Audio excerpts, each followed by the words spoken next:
Il y a cette sensation très particulière, tu sais, quand on se tient au beau milieu d'un pont. Un jour où le brouillard est vraiment, mais alors, extrêmement épais. Ah ouais, je vois tout à fait l'image, ouais. Bah, d'un côté, la rive qu'on vient de quitter a complètement disparu dans la brume. Et de l'autre côté, bah, la rive qu'on cherche à atteindre est encore totalement invisible. C'est ça, on flotte un peu. Voilà, on flotte au milieu de nulle part, suspendu au-dessus du vide, quoi.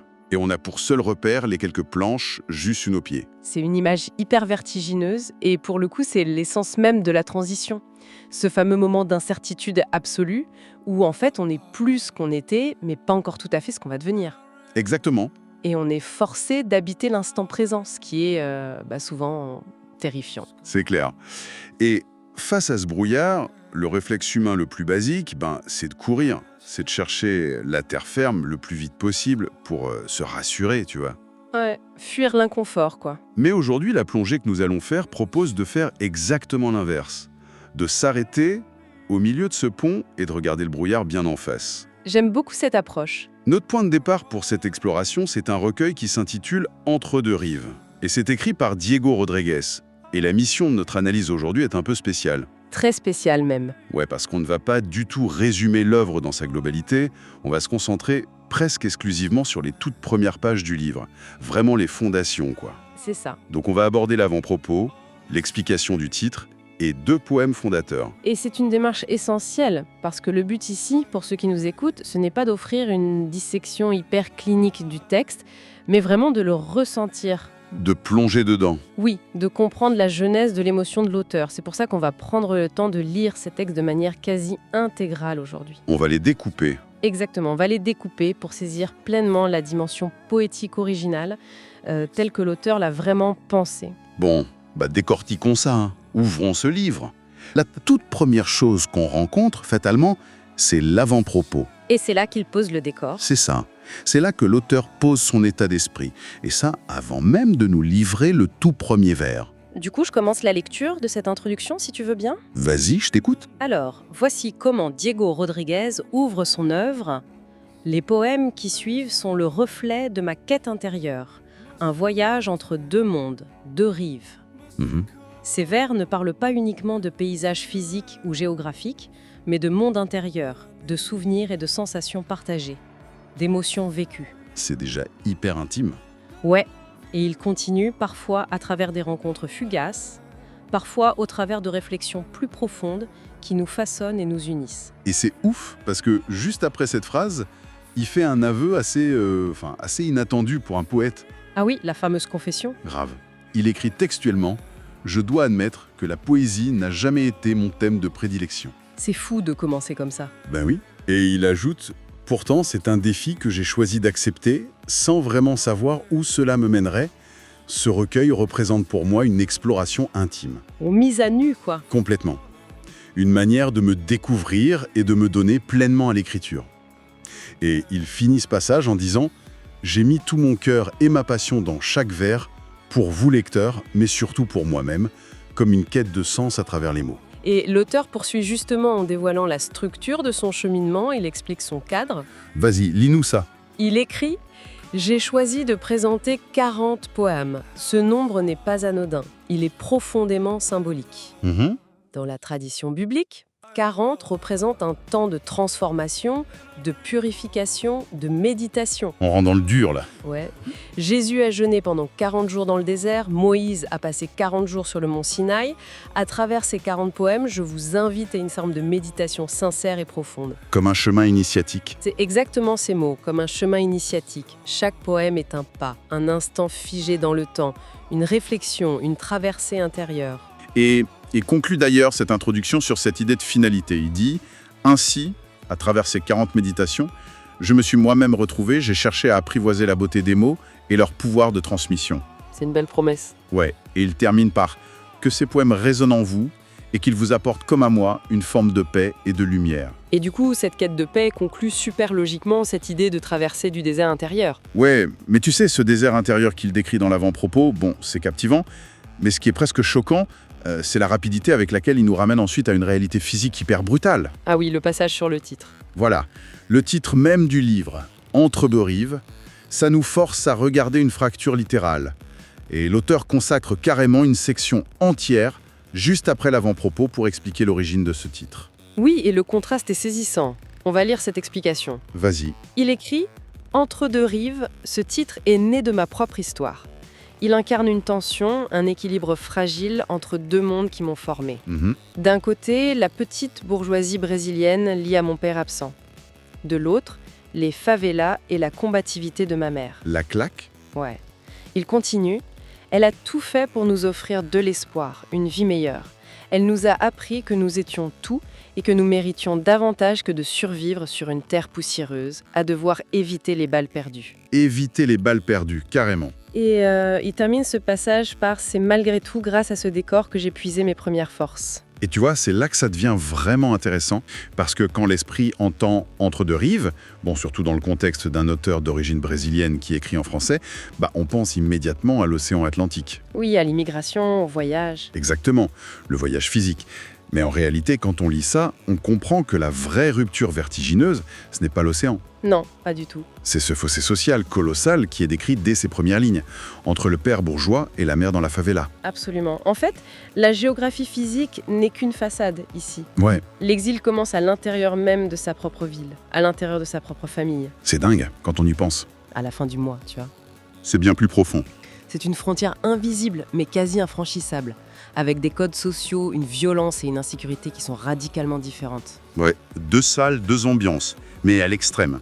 Vivre entre ces deux réalités, ça veut dire subir une dissonance cognitive constante. Et ça dès l'enfance, quoi. Et cette dissonance, elle est incarnée par les figures parentales. Complètement. Le père absent du côté privilégié et la mère omniprésente dans la zone de survie, au beau milieu des balles perdues. Mais ce qui me frappe, c'est l'explication du rôle de la mère. Qu'est-ce qui te marque le plus ? Elle ne leur apprend pas juste à se cacher des balles. Elle leur apprend qu'ils aient, je cite, « méritent davantage ». Oui, la dignité avant tout.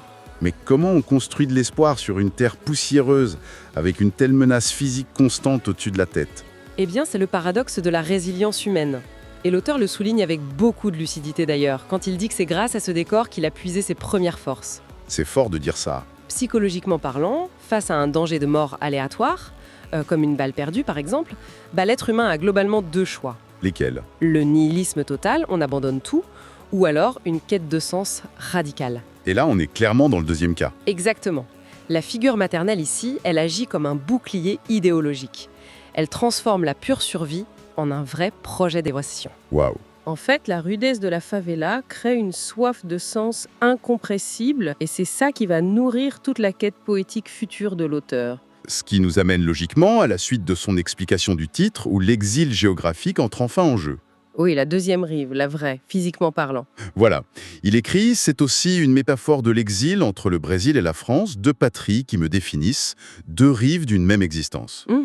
Entre rêve et réalité, entre ce que j'espère et ce que je vis, entre le tangible et les désillusions. » C'est très beau. Et il finit par « Ce recueil est donc une navigation entre ces rives, parfois paisible, parfois houleuse, entre deux rives et la promesse d'un pont invisible et intime, entre ce que l'on était, ce que l'on est et ce que l'on devient. » Le fameux pont invisible, on retrouve notre métaphore du début avec le brouillard. Exactement, la boucle est bouclée. Il doit construire des ponts en permanence pour unifier son identité qui est fragmentée, d'abord socialement au Brésil, puis culturellement entre le Brésil et la France. Et après avoir posé un décor aussi lourd, parce que la survie urbaine, les luttes de classe intime, l'exil transatlantique, c'est pas léger quoi. On s'attendrait presque à ce que le premier poème soit un énorme cri de colère. Ou un récit déchirant sur la migration, ouais. Mais en fait, pas du tout. Le tout premier texte du recueil, qui s'appelle Les grands-parents, hommage à Dircey, il est d'une douceur sensorielle absolue. C'est un contraste vraiment saisissant. Ah ouais? Écoutons un peu comment ce premier poème commence. Je lis la première strophe. Sous l'ombre des manguiers centenaires, géants, je revois mon enfance en des jours apaisants. Rien que ça, c'est apaisant. Blondiné au sourire, éclat de douces flammes, le vent jouait mes mèches et caressait mon âme. Franchement, rien que cette première strophe, ça balaie la poussière de la favela d'un revers de main. Ah oui, complètement. L'ombre des manguiers remplace le soleil écrasant. Les jours sont apaisants, l'âme est caressée. Enfin, La suite du poème précise le décor de manière très sensorielle. Je continue la lecture alors. Avec plaisir. Ma grand-mère m'emmenait à Battista Campos, un écrin de verdure où le temps fait repos. C'est à Bélem, ça, non? Oui, tout à fait. Sous les feuilles anciennes, elle offrait sa tendresse, d'un geste plein d'amour qui guérissait mes faiblesses. J'aimerais qu'on remarque l'usage du mot « guérissait Oui, c'est pas un mot anodin. ». Battista Campos, donc cette place très connue et arborée au Brésil, ça devient un véritable sanctuaire médical pour l'âme, tu vois. C'est très juste. La grand-mère d'Hirsi, elle est présentée comme l'antidote à l'anxiété du monde extérieur. Et les vers suivants plongent dans une évocation presque proustienne de l'enfance, quoi. Je te les lis. Vas-y. Sur la balançoire, je volais vers les cieux, et mon rire éclatait comme un chant radieux. Du pop-corn pour les poissons dans l'eau frémissante. J'adore cette image du pop-corn pour les poissons. Ouais, c'est hyper visuel. Et écoute bien la suite. Des croque-monsieur fins au goût d'étoiles fondantes. L'eau de coco glacée apaisait mes ardeurs. Dans ce cadre enchanté empli de 1000 douceurs. Ah, attends, il faut absolument qu'on s'arrête sur ces détails culinaires. Ah oui, le menu est intéressant. Parce que c'est subtil, mais c'est extrêmement révélateur. On est en plein cœur du Brésil, à Belém, on a l'ombre des manguiers, l'eau de coco glacée. Ambiance tropicale, quoi. Voilà. Et juste au milieu de ça, des croque-monsieur. C'est vrai que ça dénote un peu. C'est le symbole du bistrot parisien par excellence, quoi.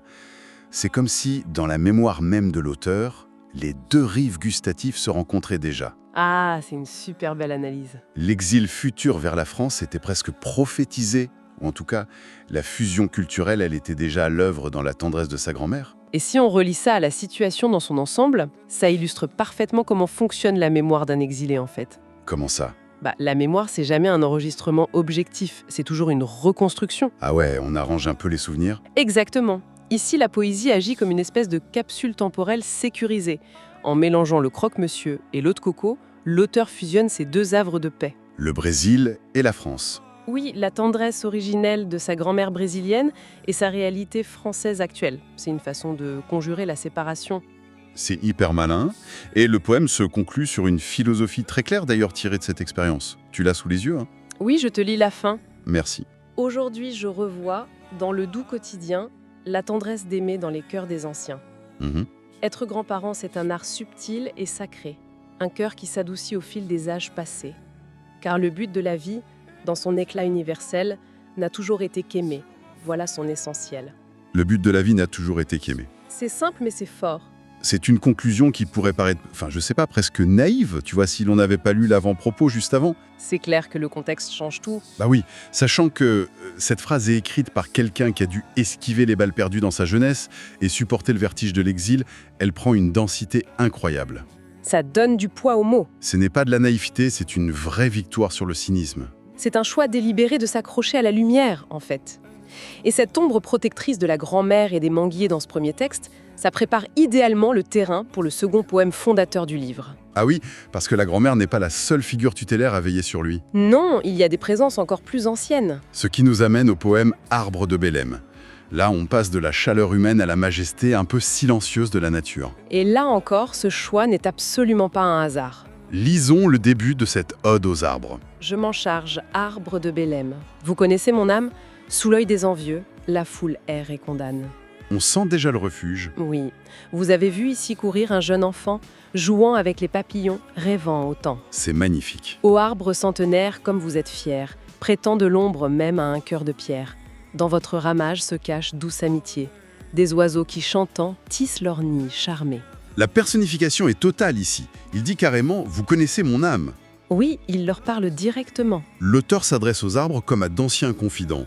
Et le poème continue en balayant toute l'évolution de la vie d'un homme sous leur regard immobile. C'est ça, ils sont les témoins de sa vie. Il écrit « Vous m'avez vu aussi tomber fort amoureux, d'une belle dulcinée aux yeux ténébreux. Au milieu de la place, rien d'autre existait, sauf elle et vous. Combien ici se sont penchés ?» Et il termine cette strophe avec « Vous m'avez vu aussi triste, les larmes aux yeux. Oui, vous m'avez vu fuir l'homme et chercher Dieu. » Fuir l'homme et chercher Dieu.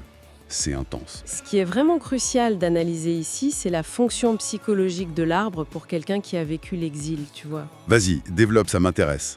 Un exilé, c'est par définition quelqu'un dont les racines ont été arrachées ou en tout cas étiré par-dessus un océan. C'est vrai, l'image de la racine est littérale. Il souffre d'un manque d'ancrage physique. Du coup, il y a une attraction presque magnétique envers les arbres centenaires. L'arbre, en fait, c'est l'anti-exil absolu. Ah, l'anti-exil. J'aime bien cette formule. Parce qu'il ne bouge pas. Il traverse les siècles exactement au même endroit. Face au tumulte de la vie humaine, courir, tomber amoureux, pleurer, chercher Dieu, l'arbre offre une stabilité vertigineuse. Et surtout, il offre une indulgence totale, non? Absolument. Il prête son ombre, comme il dit, même à un cœur de pierre. En fait, l'arbre ne juge pas. Et cette indulgence de la nature, elle semble avoir complètement déteint sur l'auteur lui-même. Comment ça? Dans les strophes suivantes, il déclare une forme d'apaisement définitif. Ah oui, le passage sur le pardon. Il dit « Aujourd'hui j'atteste, ô bois aimé du ciel, j'ai jeté loin de moi la haine et le fiel. C'est très fort. Loin de moi l'aigreur, toute pensée amère, mon cœur a la douceur des baisers d'une mère. Malgré le tumulte des siècles, resté inchangé, moi je suis le même, cheveux à peine argentés. J'ai jeté loin de moi la haine et le fiel. Tu te rends compte? C'est une vraie catharsis. C'est carrément l'aboutissement de la purification dont il parlait avec le chiffre 40 dans l'introduction. Ah oui, le lien est évident. L'aigreur qui était liée aux injustices sociales, à cette fameuse fracture de la bourgeoisie et de la favela, elle a été purgée. Totalement lavé. L'arbre, par sa simple présence immuable, lui a permis de relativiser son propre passage sur Terre. Mais tu sais quoi? C'est la toute dernière strophe de ce poème qui est peut-être la plus révélatrice de toute notre exploration d'aujourd'hui. Ah, la fameuse épitaphe. Oui, l'auteur écrit « Et c'est à l'ombre de vos branches verdoyantes que j'aimerais avoir une épitaphe franche. Ici repose un poète au talent modeste qui a tant aimé le monde que nul ne conteste. » L'épitaphe, c'est vraiment le point d'orgue du texte. Alors qu'est-ce que tout ça veut dire? Rappelons-nous de la toute première page du livre, l'avant-propos.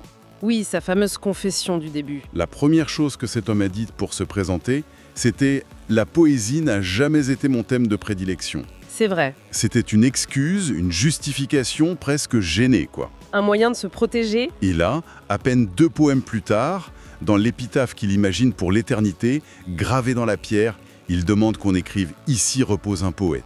C'est génial. C'est une capitulation totale face au pouvoir des mots. Et ça soulève une question magnifique sur l'acceptation de soi, pour le coup. Mais grave! L'écriture a fonctionné.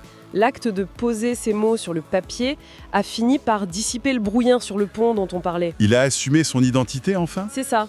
Il ne se définit plus par les classes sociales brésiliennes ou par son statut d'immigré en France. Ni l'un ni l'autre. Sa patrie finale, le sol sur lequel il accepte d'être enterré symboliquement, c'est la poésie elle-même. C'est un arc émotionnel fulgurant, quoi, que nous venons de parcourir à travers les seules premières pages d'Entre deux rives. Et on n'a lu que les premières pages. C'est ça qui est dingue.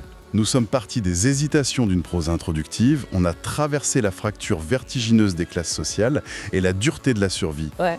Et on atterrit sur cette paix éclatante, trouvée d'abord dans les saveurs de l'enfance, avec la grand-mère d'Ircy, puis confirmée à l'ombre éternelle des arbres de Bélem. Ce qui fait la force de cette ouverture, en fait, c'est que, bien qu'elle soit profondément ancrée dans la biographie intime de Diego Rodriguez, elle offre une grille de lecture universelle. C'est pas juste son histoire à lui. Exactement.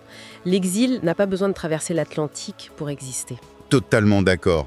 Chacun possède, au fond de soi, ses propres 2 rives. Ouais, on a tous nos dualités. Ça peut être la tension entre un traumatisme d'enfance et la vie d'adulte qu'on essaye de bâtir. Ça peut être le fossé entre une carrière super pragmatique et un rêve artistique inavoué, tu vois. C'est sûr. On a tous notre propre brouillard.